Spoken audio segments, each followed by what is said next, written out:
to my channel. My name is Allison Clarke and I'm a Southern New Hampshire based portrait and wedding photographer, and I'm also an educator for those who are just starting their own photography businesses and want to learn a little bit more. Today I'm answering one of my most frequently asked questions, which is what are your settings usually for senior sessions? So if you didn't know, I shoot with a Nikon D750, and for most senior sessions, I use my Sigma 85mm f1.4. Throughout the years, I've tried tons of different lenses for senior sessions. I've used my 50mm 1.4, I used my 70-200 for a while, but the 85 is by far my favorite. It's what I go back to every time, and I think that the Sigma 85 specifically is a beautiful lens. So while every lighting situation is different, so I can't tell you my exact settings that I use because it's always changing for every session, I can tell you how I set my settings.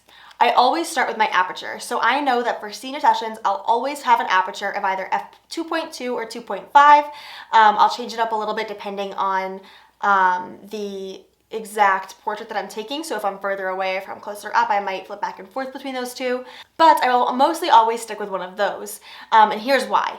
I know that I don't want my depth of field to be too shallow because I don't want to risk any part of their face being out of focus, but I also want it to be shallow enough that the background is super silky and blurry, and that's what my 85mm lens helps me achieve as well. So I will always start by setting my aperture to one of those two numbers. Next up is my ISO. I set my ISO next because I know that I want it to stay pretty much at 400 or below.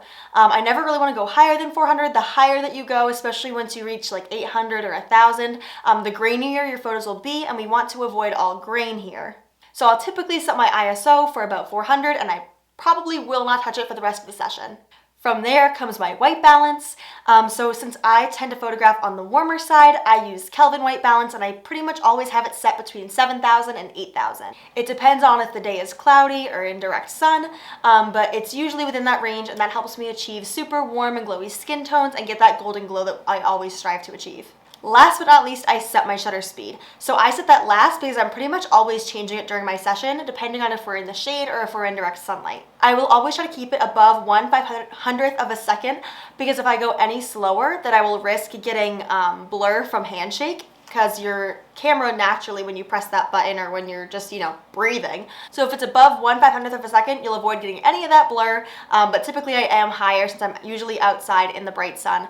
I'll usually be around like 1/1000th of a second. So yeah, that's pretty much how I go about setting my settings for a senior session. So if you just remember aperture, ISO, white balance, and shutter speed, and just remember that the higher your shutter speed goes, the darker your photos will be, and the lower your shutter speed goes, the lighter your photos will be. You will be totally set to flip through them during your session, and your photos will come out beautiful.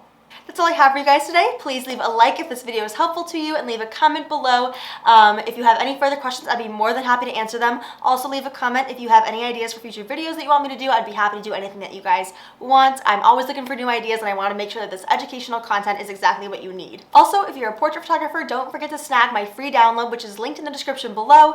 It is all about posing with confidence. So if you're a photographer who feels nervous about posing clients, you don't know how to clearly and effectively communicate your posing, or you want tips to help make your clients feel more confident in front of the camera, this download is for you. It's completely free, and it goes over my top 6 tips for achieving posing with confidence. Last but not least, make sure to tag along with me on social. I'm on Instagram and TikTok under the username Allison Clarke Photography. I share tips and tricks there on the daily and little tidbits about my personal life, so make sure to shoot me a follow, and I cannot wait to connect with you all on social media. Make sure to check back next Friday for my new video, and until then, I hope you all have a fabulous weekend.